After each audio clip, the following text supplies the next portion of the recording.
Discuss कर रहे थे वो था इलेक्ट्रॉन डिस्प्लेसमेंट इफेक्ट। देखो इलेक्ट्रॉन डिस्प्लेसमेंट मतलब इस तरह का इफेक्ट, इस तरह की बॉन्डिंग हो जिसमें इलेक्ट्रॉन की डिस्प्लेसमेंट हो, तो उस इफेक्ट को हम कहते हैं इलेक्ट्रॉन डिस्प्लेसमेंट इफेक्ट। क्योंकि जब भी कोई रिएजेंट एक्ट करता है, रिएजेंट जो इलेक्ट्रोफाइल है, न्यूक्लियोफाइल है, वो अटैक करेगा अपोज सेंटर पे। अगर इलेक्ट्रोफाइल है तो न्यूक्लियोफाइल पे अटैक करेगा, न्यूक्लियोफाइल है तो इलेक्ट्रोफाइल पे अटैक करेगा। और ये तब अटैक हो पाएगा जब उसके अंदर इलेक्ट्रॉन की डिस्प्लेसमेंट होगी, उसके अंदर पोल्स बन जाएंगे, पॉजिटिव और नेगेटिव पोल बनेंगे। तो इलेक्ट्रॉन की डिस्प्लेसमेंट से पोल्स बन जाते हैं, पॉजिटिव और नेगेटिव पोल्स बनते हैं। तो इलेक्ट्रॉन की डिस्प्लेसमेंट में हमने 3 इफेक्ट पढ़ने हैं अभी। उनमें आता है एक इंडक्टिव इफेक्ट,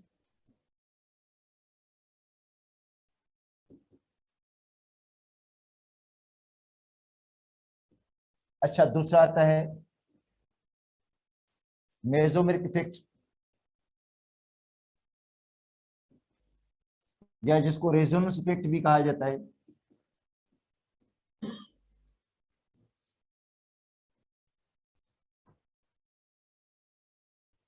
बेटा सेम ही है, तकरीबन थोड़ा सा फर्क है इसमें। और तीसरा होता है हाइपर कंजुगेशन।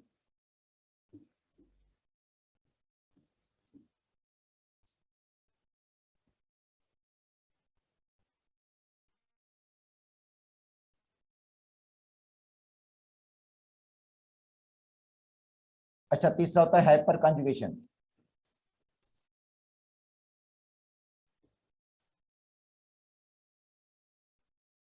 बेटा 3 इफेक्ट हैं। अब देखो दो तो हमारे सिलेबस में जस्ट उनकी थोड़ी डेफिनेशन गिवन है, एक इंडक्टिव इफेक्ट की, दूसरा हाइपर कंजुगेशन की। और वो भी फेडर के बुक में है, जो हम शायद अल्कीन के बाद एक दिया गया थोड़ा पोर्शन, सिर्फ डेफिनेशन दिया गया है, मगर थोड़ा मैं आज आपको एक्सप्लेन करके बता देता हूँ। देखो पहले आते हैं इंडक्टिव इफेक्ट, कल भी हमने पढ़ा था।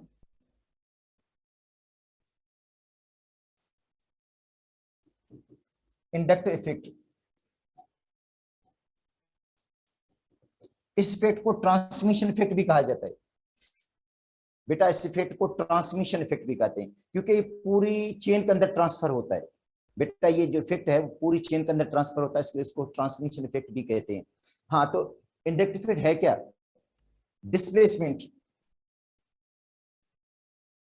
बेटा ये डिस्प्लेसमेंट है ऑफ सिग्मा इलेक्ट्रॉन।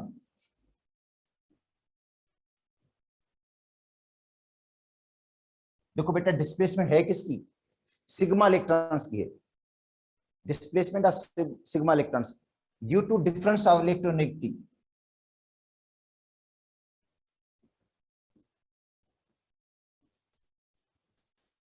देखो डिस्प्लेसमेंट है, और इसमें डिस्प्लेसमेंट किसकी होगी? सिग्मा इलेक्ट्रॉन्स की होगी। सिग्मा इलेक्ट्रॉन डिस्प्लेस होंगे due to difference of electronegativity.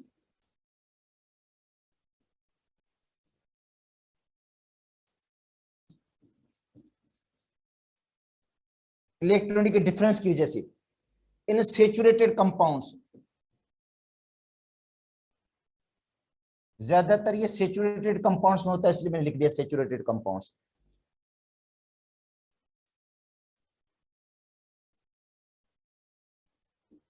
Is called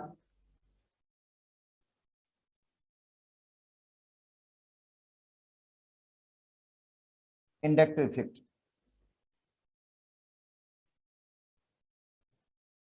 ठीक है, तो ये डिस्प्लेसमेंट है बेटा सिग्मा इलेक्ट्रॉन्स की due to the difference of electronic की डिफरेंस की वजह से। ठीक है, in saturated compound, saturated compounds के अंदर इस कॉल्ड इंडक्टिव इफेक्ट। इस इफेक्ट को हम क्या कहते हैं? इंडक्टिव इफेक्ट कहते हैं।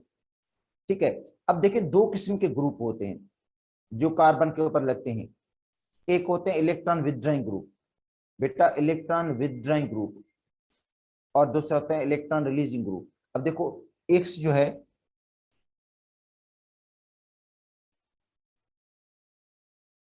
इस इलेक्ट्रॉन विथड्रॉइंग ग्रुप है।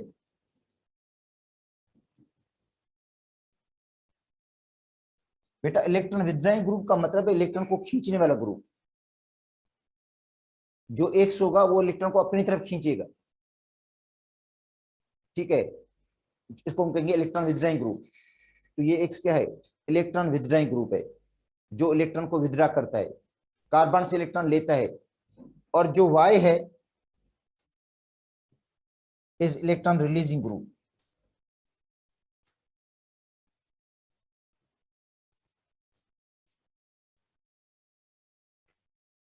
ठीक है, तो एक्स बेटा इलेक्ट्रॉन विथड्राइंग ग्रुप है, और जो वाई है वो इलेक्ट्रॉन रिलीजिंग ग्रुप है, इलेक्ट्रॉन रिलीज करता है। अब देखो दो किस्म के ग्रुप हो गए, कार्बन के साथ बॉन्डेड है, और ये जो बॉन्ड है ये नॉन पोलर है, कार्बन कार्बन का बॉन्ड नॉन पोलर है बेटा, कार्बन और कार्बन का बॉन्ड नॉन पोलर है। और जब इसका बॉन्डेड, इसका बॉन्ड किसी मोर इलेक्ट्रोनेगेटिव एटम के साथ हो जाएगा, हेलोजन के साथ हो जाएगा, फ्लोरीन क्लोरीन के साथ हो जाएगा, ब्रोमीन के साथ, मतलब मोर इलेक्ट्रोनेगेटिव एटम के साथ इसका बॉन्ड हो जाएगा। जब ये बॉन्ड बनाएगा किसी मोर इलेक्ट्रोनेगेटिव एटम के साथ, सपोज करते हैं एक्स के साथ, एक्स मोर इलेक्ट्रोनेगेटिव है, एक्स की इलेक्ट्रॉनिटी ज्यादा है, तो क्या करेगा, एक्स क्या करेगा, सिग्मा इलेक्ट्रॉन्स को अट्रैक्ट करेगा। ये बेटा सिग्मा इलेक्ट्रॉन्स हैं, ये सिग्मा इलेक्ट्रॉन्स को एक्स क्या करेगा, अपनी तरफ खींच लेगा। ये जो सिग्मा इलेक्ट्रॉन्स होंगे उनको एक्स क्या करेगा, अपनी तरफ अट्रैक्ट करता है। तो जो सिग्मा इलेक्ट्रॉन्स हैं वो किसकी तरफ शिफ्ट हो जाते हैं, एक्स की तरफ। तो एक्स के ऊपर पार्शियल नेगेटिव चार्ज आ जाती है, एक्स के ऊपर, क्योंकि जो एक्स ने कार्बन के इलेक्ट्रॉन को खींच लिया अपनी तरफ। बेटा जो एक्स है वो इलेक्ट्रॉन विथड्राइंग ग्रुप है, इलेक्ट्रॉन को अपनी तरफ अट्रैक्ट कर रहा है, जिसकी वजह से वो कार्बन के इलेक्ट्रॉन को अपनी तरफ ले लेता है, और कार्बन के ऊपर पॉजिटिव चार्ज आ जाती है, स्मॉल पॉजिटिव चार्ज। तो ये जो इफेक्ट है इसको हम कहते हैं इंडायरेक्ट इफेक्ट। मगर इंडायरेक्ट इफेक्ट एक जगह रुकेगा नहीं, आगे ट्रांसमिट भी होगा, आगे भी क्या होता है, पूरी चेन के अंदर ट्रांसमिट होता है। ठीक है, इसके ऊपर तो जाहिर है ये कार्बन क्या करेगा, इस कार्बन के इलेक्ट्रॉन को खींचेगा, तो इसके ऊपर स्मॉल पॉजिटिव चार्ज आएगी, और इसके ऊपर क्या हो जाएगा, ये कार्बन इस कार्बन के इलेक्ट्रॉन खींचेगा, इसके ऊपर और स्मॉल पॉजिटिव चार्ज आती जाएगी बेटा, ये स्मॉल पॉजिटिव, और उसके बाद ये इसके ऊपर और स्मॉल पॉजिटिव चार्ज आती जाएगी। ठीक है, मगर ये इंडायरेक्ट इफेक्ट जो होता है सेकंड कार्बन के बाद जो होता है वो उतना असर नहीं रखता। ठीक है, तो बेटा इस इफेक्ट को हम कहते हैं इंडायरेक्ट इफेक्ट। इंडायरेक्ट इफेक्ट का मतलब है इलेक्ट्रोनेगेटिविटी की डिफरेंस की वजह से इलेक्ट्रॉन को खींचना या इलेक्ट्रॉन को रिलीज करना। ठीक है, अब आते हैं, ये तो हो गया एक्स है जो इलेक्ट्रॉन विथड्राइंग ग्रुप है, एक्स क्या है बेटा, इलेक्ट्रॉन विथड्राइंग ग्रुप है। अब आते हैं वाई पे।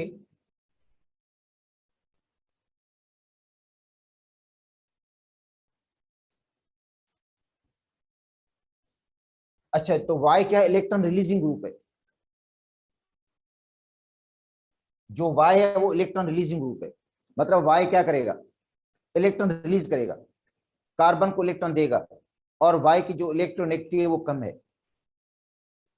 ठीक है, जिसकी वजह से वो इलेक्ट्रॉन क्या करेगा, कार्बन को रिलीज करेगा इलेक्ट्रॉन, तो वाई क्या होगा, इलेक्ट्रॉन रिलीजिंग ग्रुप होगा।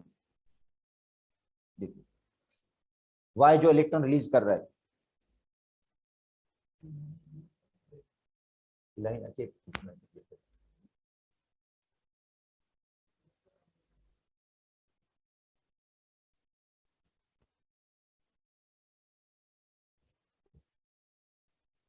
अच्छा, देखो वाई जो है वो इलेक्ट्रॉन रिलीजिंग ग्रुप है, और ये रिंग कार्बन को इलेक्ट्रॉन रिलीज कर रहा है, कार्बन को इलेक्ट्रॉन दे रहा है, तो वाई के ऊपर चार्ज आएगी पॉजिटिव,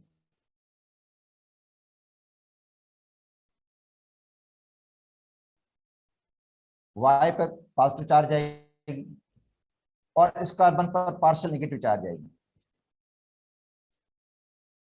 और ये क्या होगा फिर, वाई इसको इलेक्ट्रॉन दे रहा है कार्बन को, और ये कार्बन इस कार्बन से इलेक्ट्रॉन को खींच लेगा, तो इसके ऊपर स्मॉल नेगेटिव चार्ज आएगी, इसके ऊपर और स्मॉल नेगेटिव चार्ज आएगी। ठीक है, इस तरह इसके ऊपर और स्मॉल नेगेटिव चार्ज आती जाएगी। ठीक है, मगर इसका जो असर होगा वो बेटा सेकंड कार्बन के बाद कम हो जाएगा।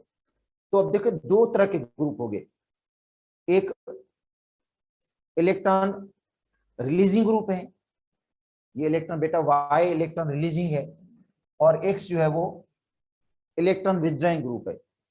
तो X के लिए हम यूज करेंगे बेटा, X के लिए टर्म कौन सा इस्तेमाल करते हैं, प्लस आई। X के लिए इस्तेमाल करते हैं माइनस आई इफेक्ट।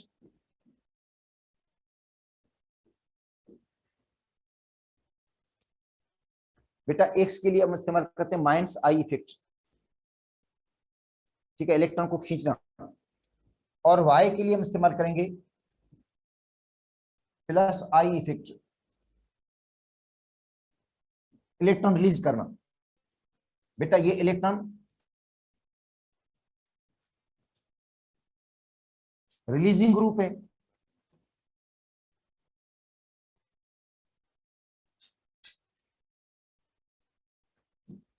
ये इलेक्ट्रॉन रिलीजिंग ग्रुप है। और जो X है इसको हम कहेंगे इलेक्ट्रॉन विथड्रॉइंग ग्रुप।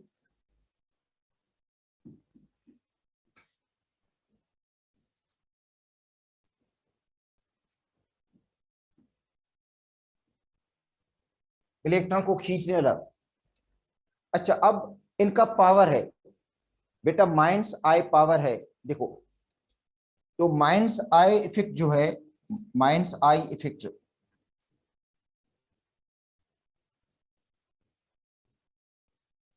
देखो ये जो जो आपको मैं लिखवा रहा हूं लाजिमी नहीं आपको याद करें, मगर आपको कुछ आइडिया हो जाएगा, क्योंकि ये हमारे सिलेबस के हिसाब से नहीं है थोड़ा, ठीक है, मगर फिर भी आपको लिखवा देता हूं कि आपको याद होना चाहिए।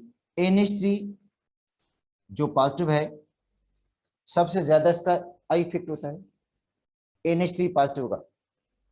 बेटा NH3 पॉजिटिव, उसके बाद जो होता है वो NO2 होता है। NO2 के बाद साइनाइड है, साइनाइड के बाद जो होता है SO3H आता है। SO3H के बाद SO3H है, SO3H के बाद आता है कार्बोनल ग्रुप, CO ग्रुप। अच्छा, उसके बाद आता है अल्डिहाइड ग्रुप। अल्डिहाइड के बाद आता है कार्बोक्सिलिक एसिड। कार्बोक्सिलिक एसिड के बाद आता है एसिड क्लोराइड। बेटा ये एसिड क्लोराइड है, ठीक है। एसिड क्लोराइड के बाद आता है ईस्टर।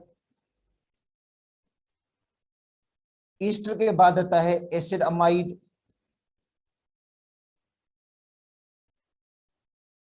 ठीक है।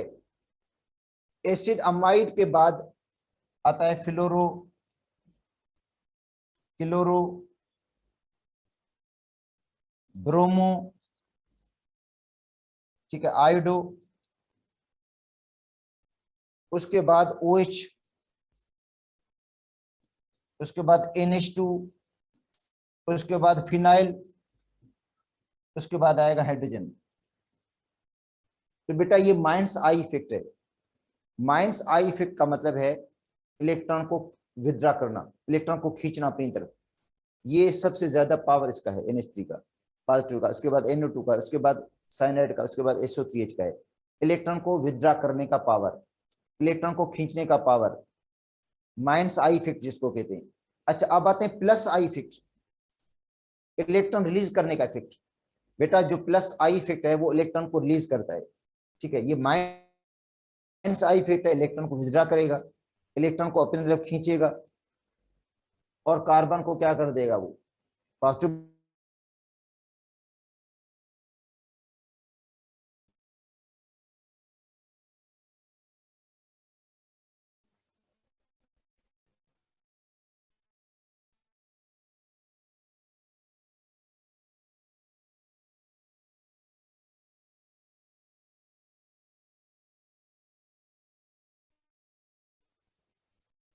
प्लस आई इफेक्ट जो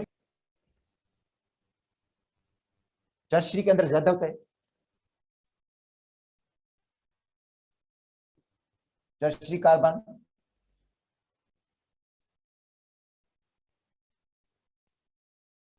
उसके बाद सेकेंडरी,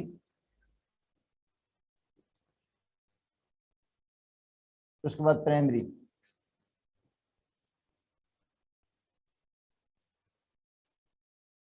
टर्शियरी होगा, उसके बाद सेकेंडरी होगा, उसके बाद प्राइमरी।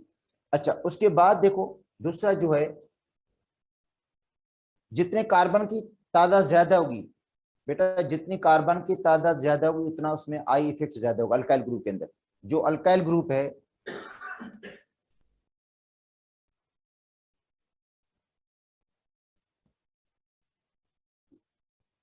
अल्काइल ग्रुप के अंदर प्लस आई इफेक्ट है। जितनी कार्बन की तादाद ज्यादा उतना आई इफेक्ट भी ज्यादा। देखो 4 कार्बन है तो प्लस आई इफेक्ट जो है वो डायरेक्टली प्रोपोर्शनल है नंबर ऑफ कार्बन एटम की।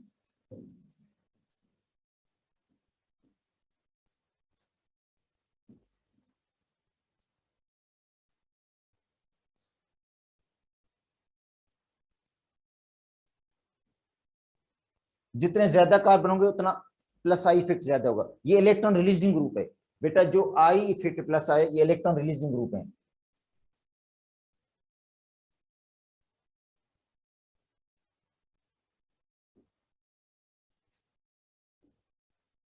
ये क्या करते हैं, इलेक्ट्रॉन रिलीज करते हैं। ठीक है, तो ये ब्यूटाइल है, उसके बाद प्रोपाइल है,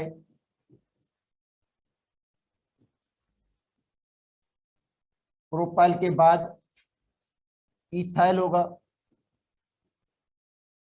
इथाइल के बाद मिथाइल होगा, और ऊपर वाले में जो टर्शरी होगा उसका ज्यादा होगा। इसको मैं इस तरह लिख देता हूं ऊपर वाले में,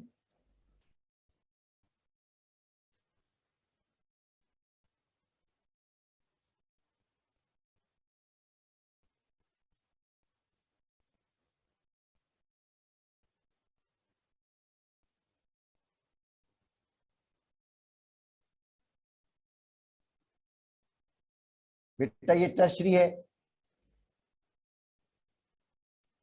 3 डिग्री है, 3 डिग्री का पावर ज्यादा है किससे, सेकेंडरी से।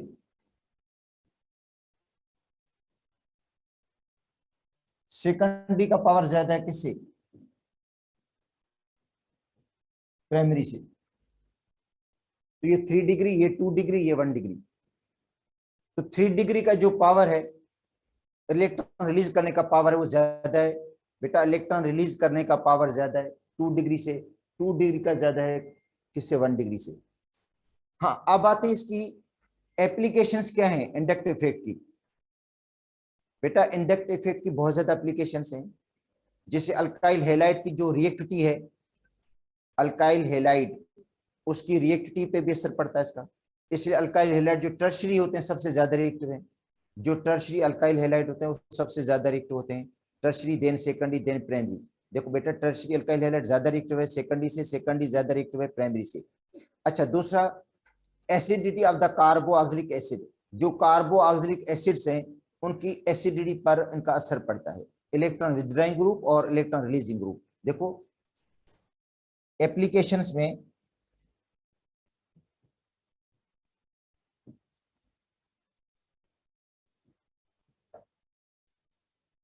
एक तो रिएक्टिविटी है बेटा, एक तो रिएक्टिविटी है,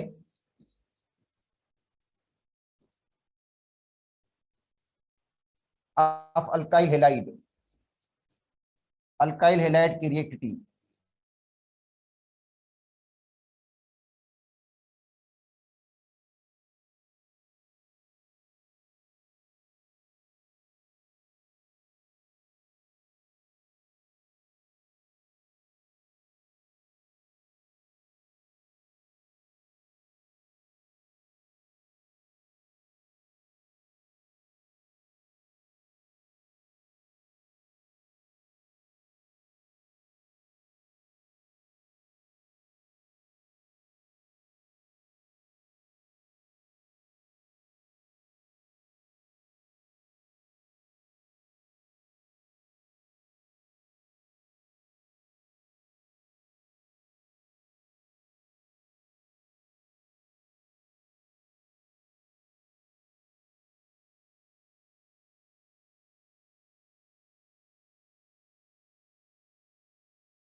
इस पर भी इनका असर है। देखो किस तरह,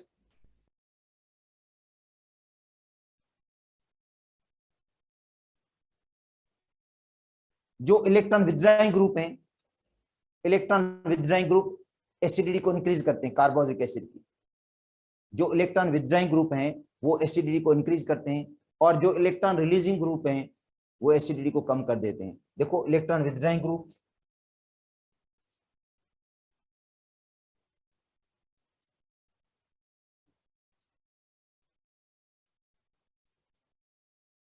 ग्रुप इंक्रीजेस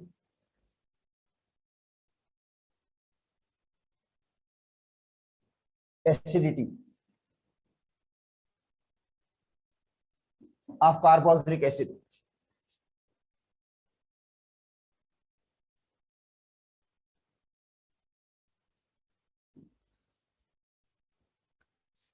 बेटा जो इलेक्ट्रॉन विथड्राइंग ग्रुप हैं वो कार्बोक्सिलिक एसिड की एसिडिटी को बढ़ाते हैं।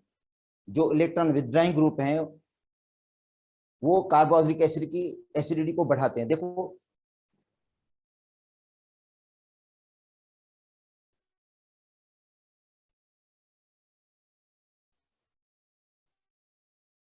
ये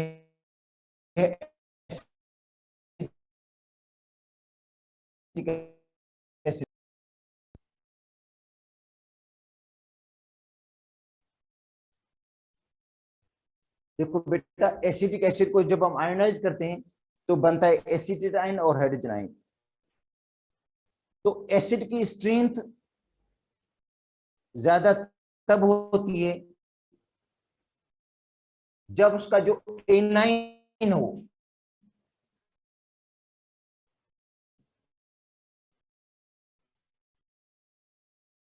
एनाइन स्टेबल हो। एनाइन क्या हो, एसिडिक स्ट्रेन मोर।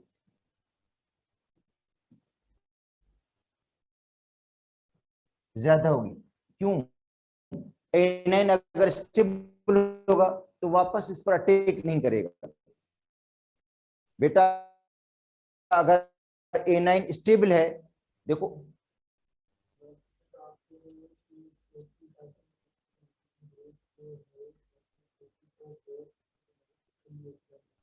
ठीक है, अब देखो एनाइन है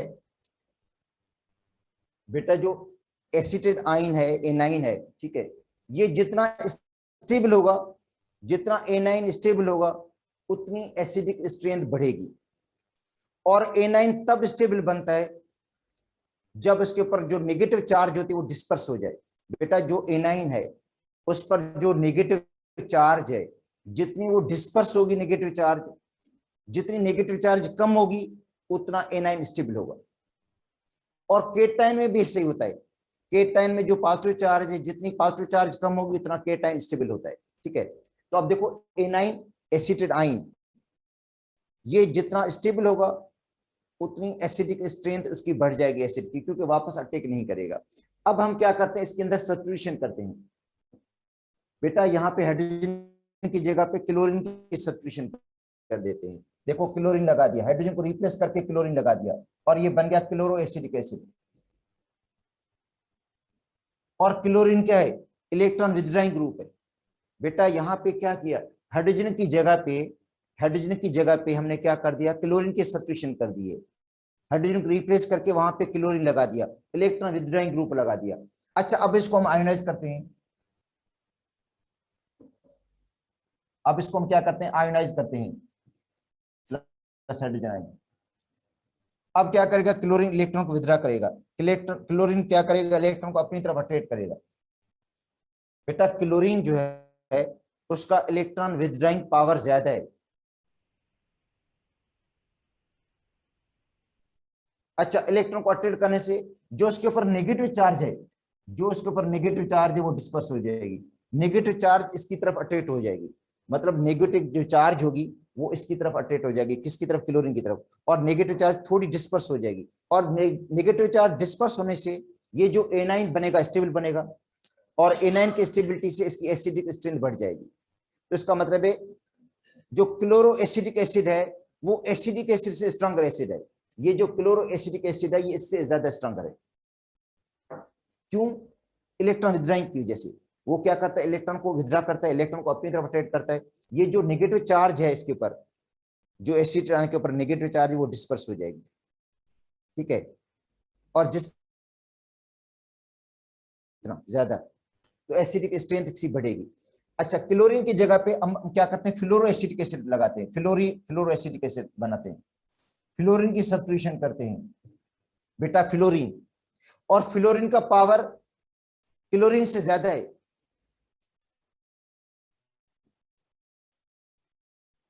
तो ये इसको भी आयोनाइज करते हैं इस तरह।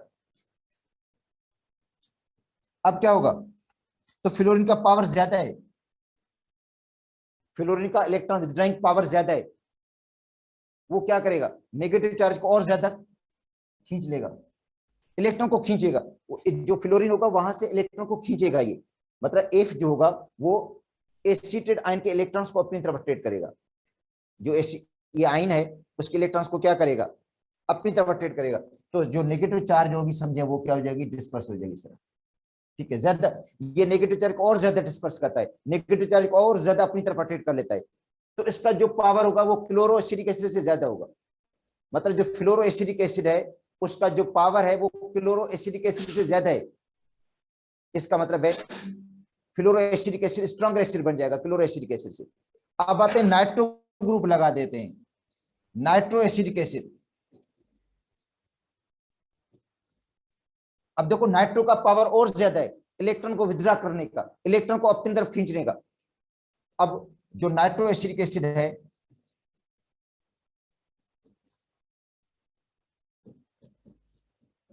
इलेक्ट्रॉन को क्या करेगा, अपनी तरफ ज्यादा अट्रैक्ट करेगा,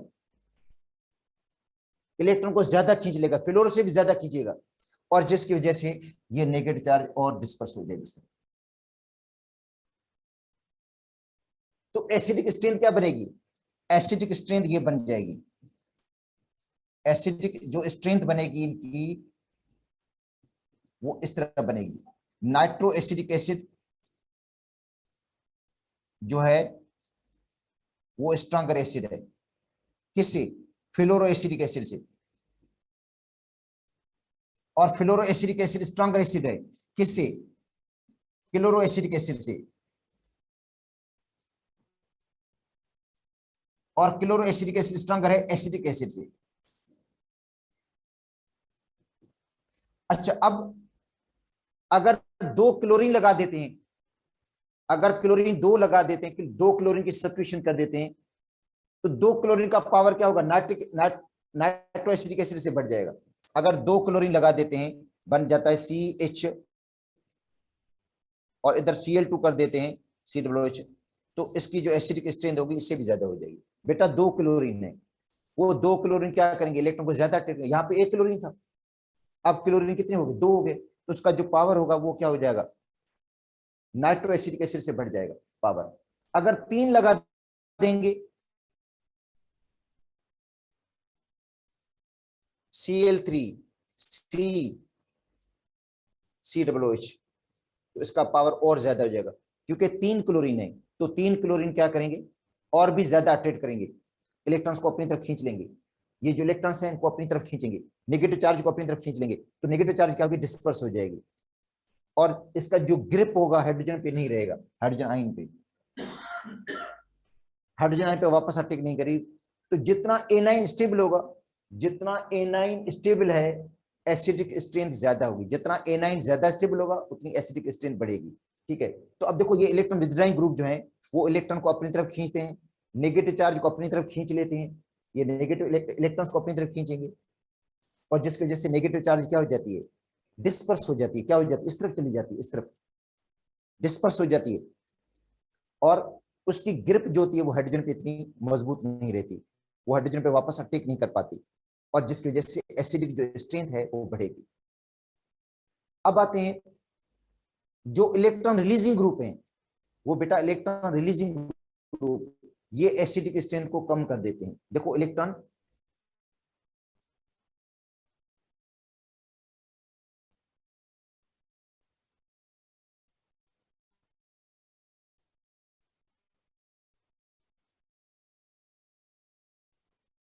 releasing group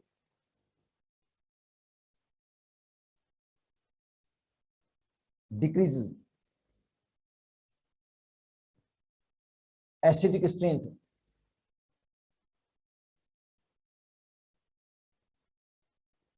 of carboxylic acid. वो क्या करते हैं, एसिडिक स्ट्रेंथ को कम कर देते हैं। देखो किस तरह, इधर देखो, ये ग्रुप लगा हुआ है, ठीक है, मिथाइल ग्रुप लगा हुआ है, और मिथाइल ग्रुप इलेक्ट्रॉन रिलीजिंग है, इलेक्ट्रॉन रिलीज करेगा, ठीक है। जब इसको हम आयोनाइज करेंगे,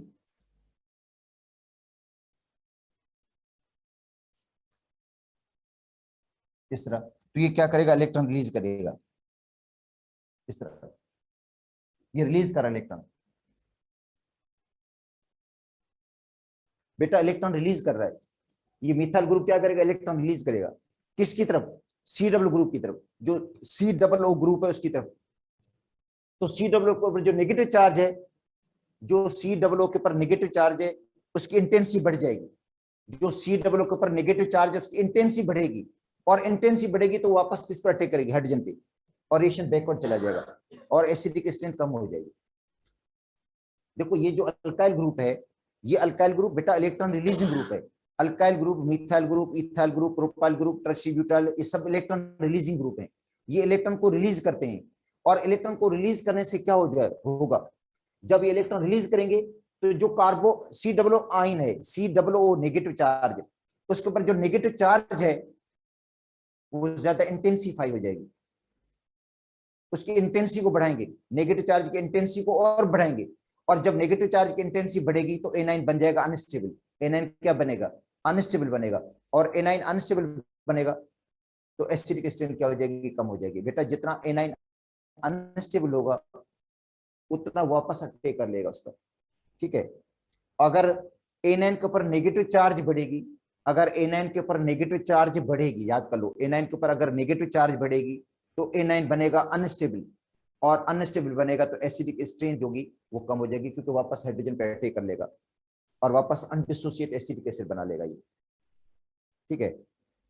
अगर इसकी जगह पे इथाइल ग्रुप है, इसकी जगह पे इथाइल है, तो इथाइल तो और ज्यादा इलेक्ट्रॉन रिलीजिंग ग्रुप है। अगर इसकी जगह पे हम इथाइल ग्रुप ले लेते हैं, ठीक है, CH3 CH2 ग्रुप ले लेते हैं, इथाइल ग्रुप, तो ये क्या करेगा, और ज्यादा इलेक्ट्रॉन रिलीज करेगा,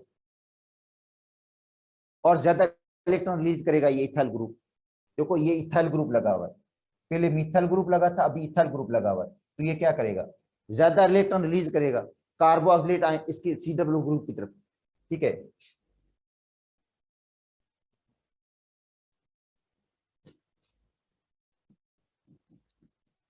इसकी तरफ इलेक्ट्रॉन को क्या करेगा, ये सेंड करेगा, तो कार्बो जो सी डब्ल्यू ग्रुप है इसके ऊपर नेगेटिव चार्ज बढ़ जाएगी, और नेगेटिव चार्ज बढ़ने से एनाइन क्या बन जाएगा, अनस्टेबल बनेगा, ठीक है, और वापस क्या करेगा, हाइड्रोजन पे अटैक कर लेगा ये आयन पर, और रिएक्शन बैकवर्ड जाएगा, एसिडिक स्ट्रेंथ कम हो जाएगी। तो इसका मतलब है एसिडिक स्ट्रेंथ सबसे ज्यादा जो होगी वो होगी फार्मिक एसिड की। ये बेटा फार्मिक एसिड है, क्यों, इसमें हाइड्रोजन लगी हुई है, हाइड्रोजन का जीरो इफेक्ट होता है। बेटा इंडायरेक्ट इफेक्ट में हाइड्रोजन समझे रेफरेंस है, एक हाइड्रोजन से जो है ज्यादा इलेक्ट्रॉन विद्राइंग, जो इलेक्ट्रॉन विद्राइंग ग्रुप होते हैं एक हाइड्रोजन से कम होते हैं, ठीक है। तो हाइड्रोजन समझे रेफरेंस पॉइंट है इनके दरमियान, ये हाइड्रोजन है तो हाइड्रोजन का इफेक्ट नहीं पड़ेगा, तो ये फार्मिक एसिड स्ट्रॉन्गर एसिड होगा। एसिडिक एसिड से, क्योंकि इसमें मिथाइल ग्रुप है, इसके अंदर मिथाइल ग्रुप है जो इलेक्ट्रॉन रिलीज करता है, बेटा मिथाइल ग्रुप है जो इलेक्ट्रॉन को रिलीज करता है। अच्छा उसके बाद मिथाइल के बाद इथाइल एसिटिक एसिड की स्ट्रेंथ और कम हो जाएगी, इथाइल मतलब ये समझे इथाइल ग्रुप लगा हुआ है यहाँ पे, ये प्रोपेनोइक एसिड है, ये फार्मिक एसिड, ये एसिटिक एसिड, और इसको हम लिखेंगे प्रोपेनोइक एसिड, इसको आप इस तरह भी लिख सकते हैं CH3 CH2 COH, propanoic acid. उसके बाद ब्यूटेनोइक एसिड,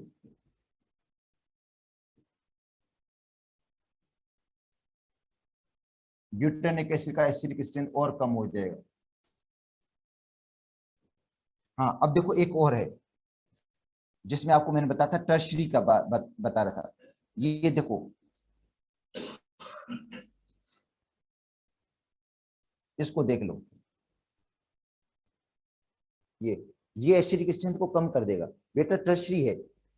अच्छा टर्शरी क्यों? इधर देखो, ये इलेक्ट्रॉन इसको रिलीज करेगा, ये अल्काइल ग्रुप है इसको इलेक्ट्रॉन रिलीज करेगा, ये अल्काइल ग्रुप इसको इलेक्ट्रॉन रिलीज करेगा, ये अल्काइल ग्रुप इसको इलेक्ट्रॉन रिलीज करेगा, ये इसको रिलीज करेगा। किसको? तो इसकी एसिडिक स्ट्रेंथ क्या हो जाएगी? और ठीक है, तो बेटा ये टर्शरी है।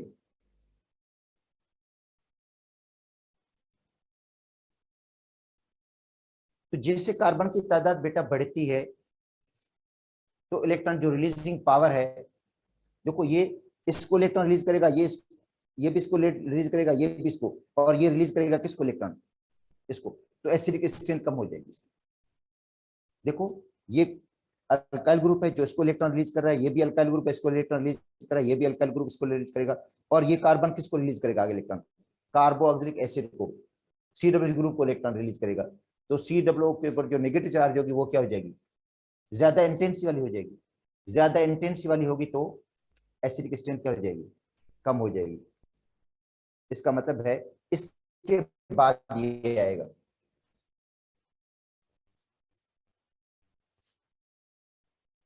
ठीक है, क्योंकि ये और एसिडिक स्ट्रेंथ को क्या करेगा? कम कर देगा। बेटा ये स्ट्रेट चेन वाला है, और ये क्या है? इसके अंदर ब्रांचेस हैं, तो इसकी वजह से इसकी जो एसिडिक स्ट्रेंथ होगी और कम हो जाएगी, डिक्रीज हो जाएगी। क्योंकि यहां से इलेक्ट्रॉन इधर से भी आ रहे हैं, इधर से भी आ रहे हैं, इधर से भी आ रहे हैं, इधर से, तो इसका मतलब है यहां से इलेक्ट्रॉन जो आ रहे हैं ज्यादा आ रहे हैं, और जितने इलेक्ट्रॉन ज्यादा उसको प्रोवाइड करेंगे CW ग्रुप को, उतनी एसिडिक स्ट्रेंथ कम होगी, क्योंकि नेगेटिव चार्ज ज्यादा इंटेंस वाली हो जाएगी, ज्यादा इंटेंस नेगेटिव चार्ज होगी इसके ऊपर। ठीक है, ये C है, ऊपर CH3 ग्रुप है, यहाँ पे CH3 ग्रुप है, इधर ये CH3 ग्रुप है। अच्छा अब क्या करेगा? देखो इधर देखो,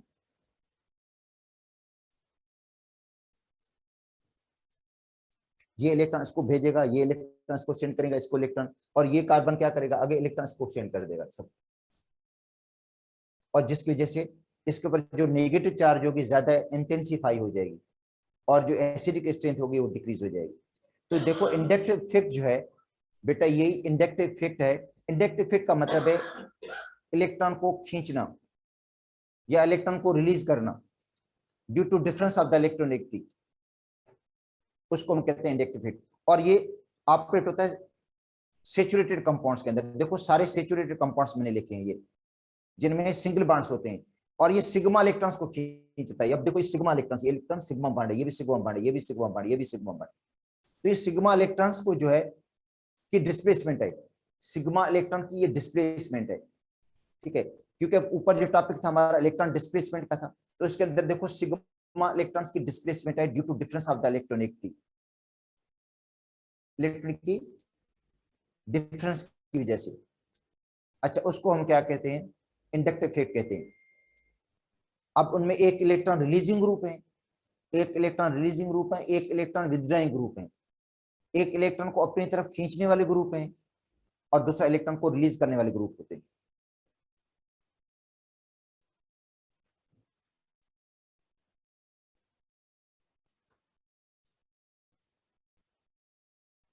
अच्छा उसके बाद जो टॉपिक है वो कल इंशाल्लाह पढ़ेंगे हम, वो है मेसोमेरिक इफेक्ट, और उसके बाद हाइपर कंजुगेशन।